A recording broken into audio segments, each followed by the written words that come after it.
students, so welcome to the part 3 of the gender, religion and caste chapter. So part 2 हम लोग complete कर चुके हैं. So मैं उसका डिस्क्रिप्शन जो मतलब लिंक है वो डिस्क्रिप्शन बॉक्स में डाल दूंगी. फर्स्ट आप उसको दोनों लेक्चर्स को देखिएगा, then you should proceed for the next part 3. So हम लोग बात कर रहे थे जेंडर एंड पॉलिटिक्स की. अब हम लोग इस टॉपिक को अपने जो कॉन्स्टिट्यूशनल फ्रेमवर्क है, कॉन्स्टिट्यूशन में जो बातें लिखी हुई है, जो प्रोविजंस लिखे हुए हैं, उसके साथ हम लोग इसको लिंकअप करते हैं.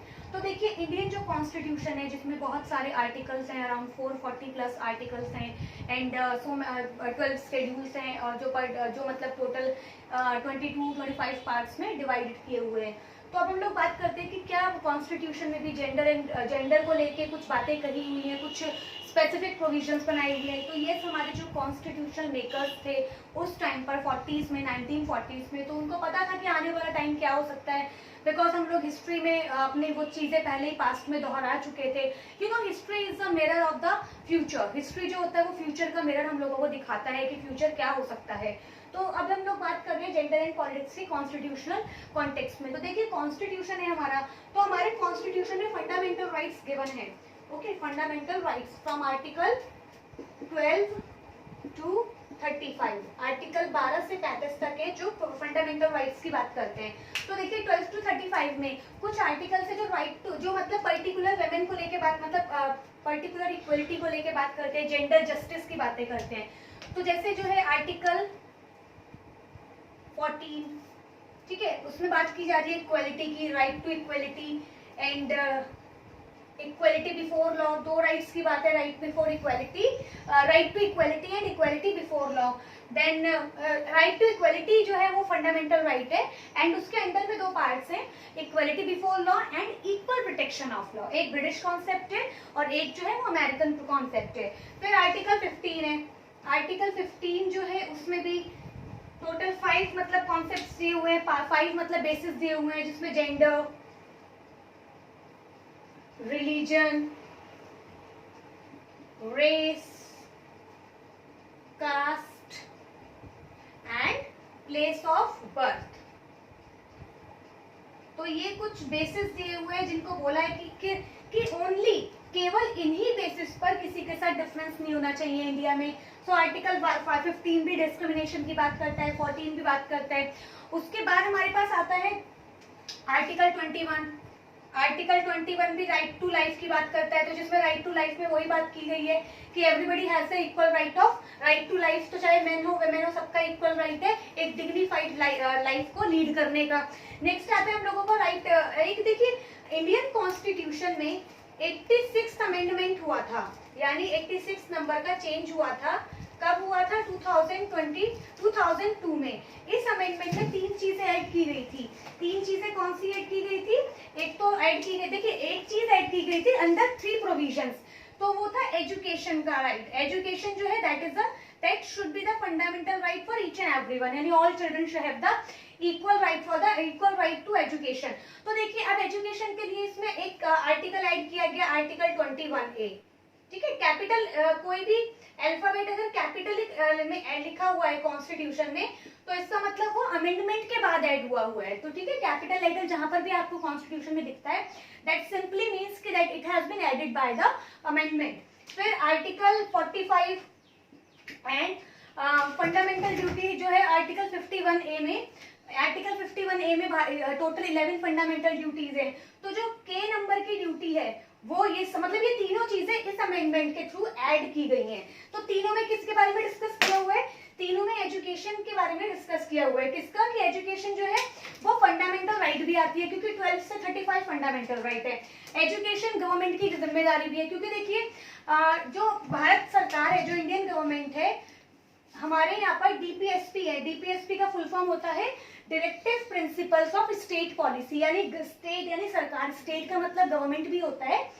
स्टेट की जो पॉलिसीज है उसको डायरेक्ट करने के लिए कुछ प्रिंसिपल्स हैं. तो प्रिंसिपल्स यानी वो नियम है, वो बातें कहाँ लिखी हुई है? From article 36 to article 51A. ठीक है, और जो फंडामेंटल ड्यूटीज हैं उनके बारे में आर्टिकल 51A में लिखा हुआ है. ए यहाँ पर क्या बताता है? ए बताता है आपका कि ये अमेंडमेंट के थ्रू जोड़ा गया था. और कौन से अमेंडमेंट के थ्रू ये ऐड किया गया था?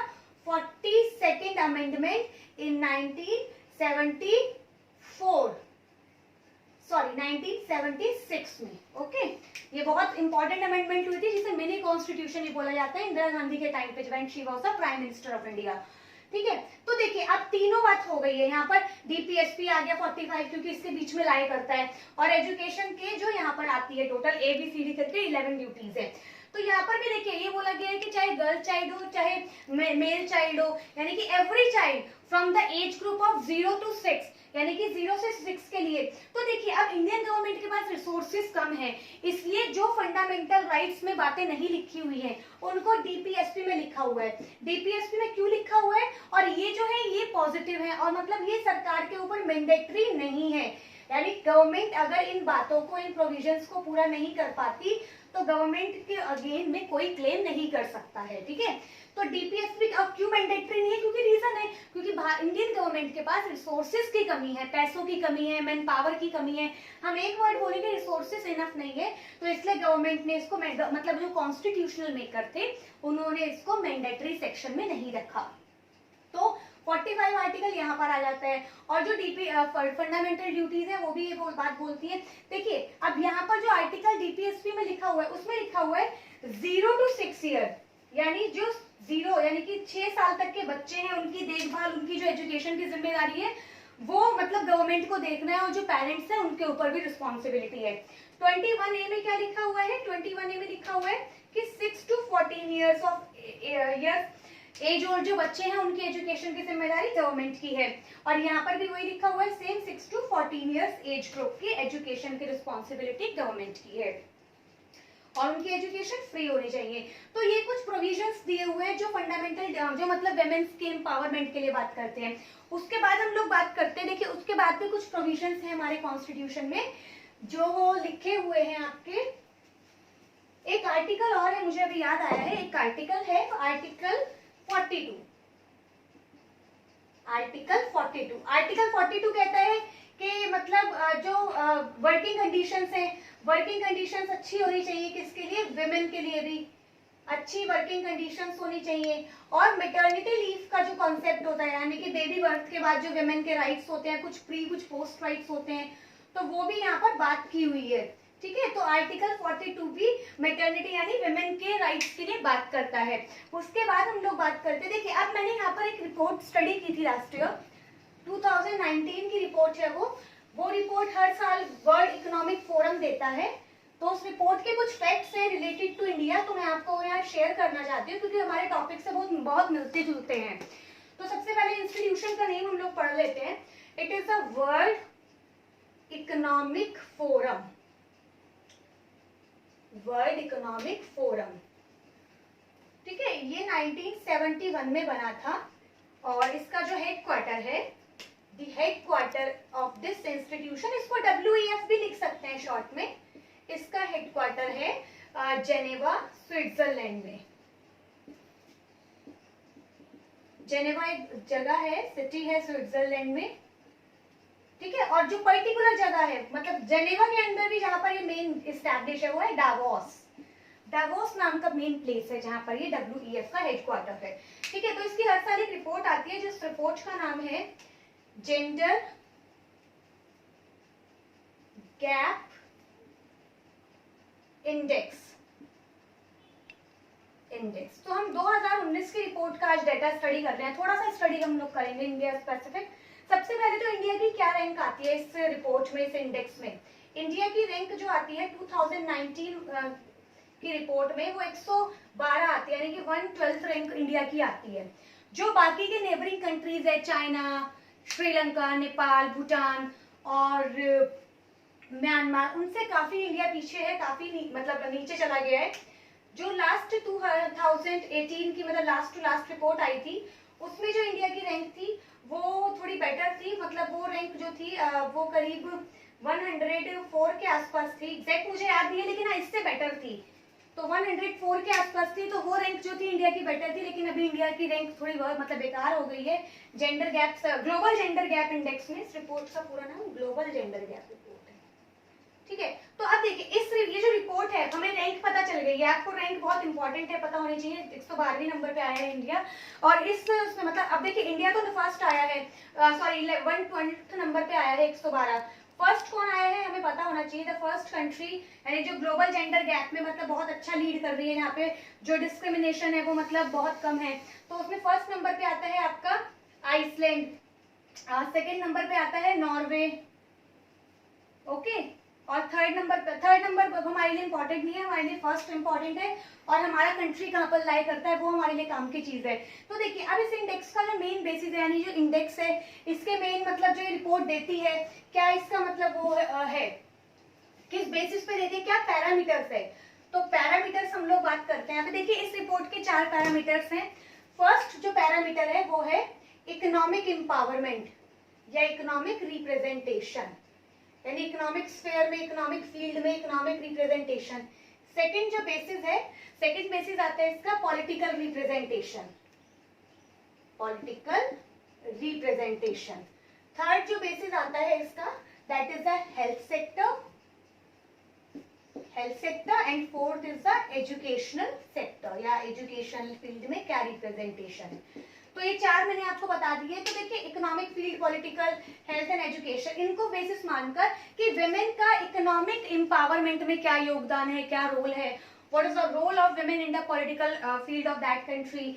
हेल्थ सेक्टर में विमेन के लिए, यानी कि उनकी हेल्थ के लिए पर्टिकुलर गवर्नमेंट क्या फोकस कर रही है, क्या पॉलिसीज बना रही है, और एजुकेशनल लेवल पे विमेन का क्या स्टेटस है सोसाइटी में, तो उस पर फोकस किया जाता है। तो इंडियन विमेन के कॉन्टेक्स्ट में जो डेटा आया है उसमें ये बात सामने आई है कि इंडियन जो विमेन है पॉलिटिकली रिप्रेजेंटेड नहीं है। Just out of 545 MPs there are just 78, यानी कि अंडर 100 वुमेन है जो पूरे ऑल ओवर विमेन को, जो 50% है टोटल पॉपुलेशन का, उसको लीड कर रही है। तो ये बहुत लो लेवल पे, इनफैक्ट ये पूरे वर्ल्ड की बात है कि पूरे वर्ल्ड में जो पॉलिटिकल रिप्रेजेंटेशन है विमेन का वो उतना नहीं है जितना रिक्वायर्ड है। ओके, तो यहाँ पर बहुत ज्यादा ध्यान देने की जरूरत है। उसके बाद कुछ ऑर्गेनाइजेशंस हैं, एनजीओज हैं, कुछ पॉलिटिकल एक्टिविस्ट है जो विमेन के लिए काम कर रही है। जैसे मैं आपको 1-2 का नाम बताती हूँ। जैसे एक है सोशल एक्टिविस्ट है, मेनली वो फेमिनिस्ट है। देखिए फेमिनिस्ट मैंने आपको कुछ अर्लियर लेक्चर्स में भी बताया है। फेमिनिस्ट वो होते हैं जो ये सोचते हैं कि विमेन्स आर स्ट्रिक्टली इक्वल, मतलब विमेन जो है वो मेन के इक्वल है एवरी स्फीयर, कहीं पर भी डाउन लेवल नहीं है, डाउन ग्रेड नहीं है टू द मेन। तो फेमिनिस्ट वो होते हैं जो विमेन के कॉज को सपोर्ट करते हैं, उनको इक्वल मान के चलते हैं, स्ट्रांगली इक्वल मान के चलते हैं।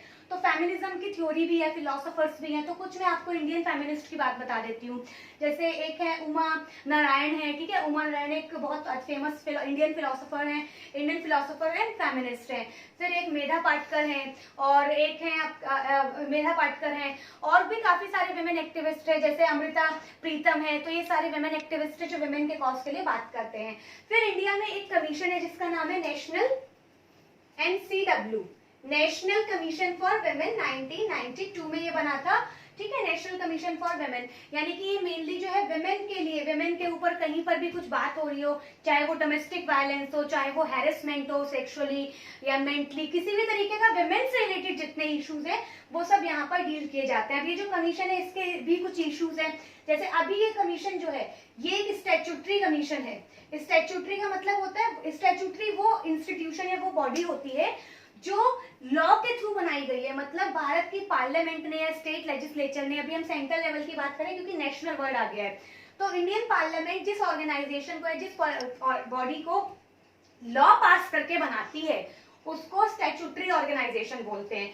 दूसरी ऑर्गेनाइजेशन होते हैं, लेकिन हाँ अभी ये स्टैट्यूटरी है, लेकिन डिमांड क्या आ रही है कि इसको कॉन्स्टिट्यूशनल स्टेटस दिया जाए।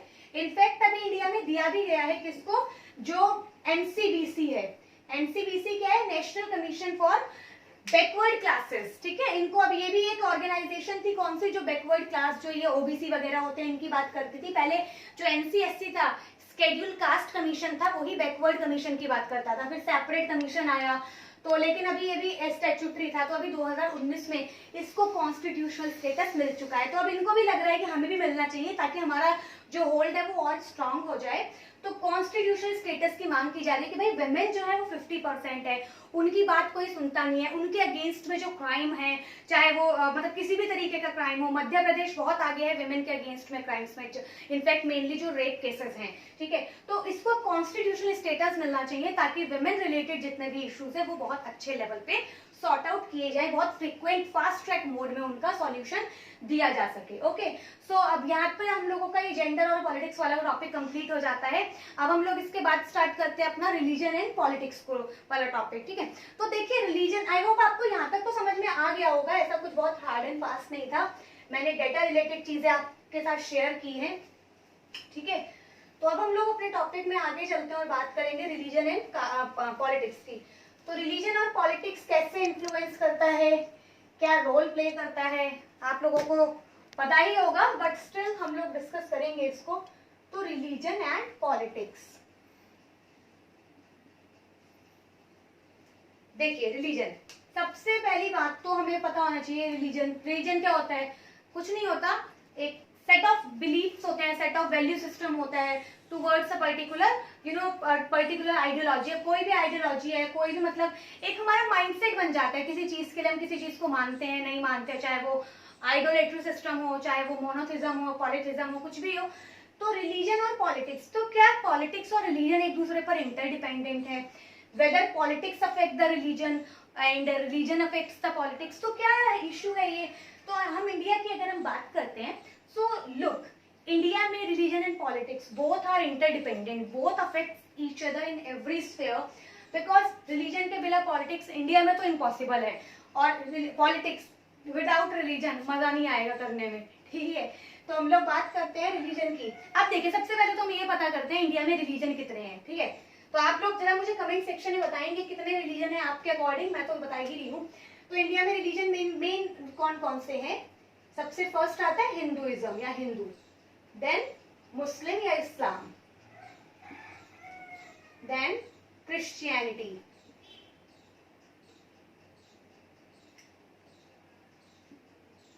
then Sikhism, then Jainism, then Buddhism, and one more is there, Zoroastrian. Okay, so they are the main 7 types of religions in India. Mainly ये हैं, और भी बाकी है लेकिन मेन ये religions हैं। तो हिंदुइज्म, हिंदू करीब 70 to 80% भारत की पॉपुलेशन का हिंदू लोग हैं, 70 to 80% जो है वो इंडिया में, हम इंडिया की बात कर रहे हैं, इंडिया की, ठीक है, इंडिया स्पेसिफिक डेटा है, 70 to 80% इंडिया में हिंदू लोग हैं, ठीक है। मुस्लिम अराउंड 40% है, देखिए एग्जैक्ट नहीं है, अराउंड है, अप्रोक्सीमेट डेटा है ये, क्योंकि चेंज होता रहता है। मुस्लिम अराउंड 14% है, देन क्रिश्चियंस आते हैं, ठीक है, सिख आते हैं, जैन लोग हैं, बुद्धिस्ट हैं, और जोरोआस्ट्रियन। जोरोआस्ट्रियन जो होते हैं पारसी लोग होते हैं, ठीक है, पारसी हैं जो फायर टेम्पल में पूजा करते हैं, ओके। नवरोज इनका मेन न्यू ईयर फेस्टिवल होता है। तो हिंदू ये मेनली 7 लोग हैं। तो अब देखिए रिलीजन, भाई 7 लोग हैं, लेकिन इनमें सबसे मेजर जो मतलब 70 to 80% जो मतलब रिप्रेजेंट कौन कर रहा है इंडिया में, हिंदुइज्म कर रहा है, हिंदू रिलीजन जो है। तो अब देखिए हिंदू टारगेट है किसका, पॉलिटिक्स का, क्यों, क्योंकि मेजॉरिटी है, मेजॉरिटी मतलब नंबर ऑफ पीपल जो है इनके ज्यादा है, तो वोट बैंक जो है, जो वोटर है भारत का, वो इस धर्म का ज्यादा है। तो इस धर्म को खुश करने की जो मतलब गवर्नमेंट का जो एजेंडा है, जो मतलब टारगेट है, वो ये है, इनको अगर खुश कर दिया या इनके रिलेटेड हमने पॉलिसीज बनाए, मेजरमेंट्स लिए या अपलिफ्टमेंट किया, तो हम लोग सिक्योर है। कौन, गवर्नमेंट सिक्योर है, गवर्नमेंट का वोट बैंक रेडी है। तो गवर्नमेंट क्या करती है, जो भी मेजॉरिटी है, ऐसा नहीं है देखिए मेजॉरिटी पे फोकस किया तो माइनॉरिटीज को इग्नोर कर दिया, ऐसा नहीं है, इनको भी खुश करना है, इनको भी साथ लेके चलना है। क्या मेजर्स है वो सब बताऊंगी, लेकिन यहाँ पर फोकस मेन किया जाता है, ठीक है। तो अब हम लोग बात करेंगे इन सारे उसकी, आई होप हम लोगों को इसको यहीं पर कंफाइन कर देना चाहिए। इसके बाद का जो इसी को हम लोग अब आगे डिस्कस करेंगे इन द अपकमिंग स्लाइड्स। सो मिलते हैं हम लोग नेक्स्ट अपने वीडियो लेक्चर में पार्ट 4 में। So till then thank you.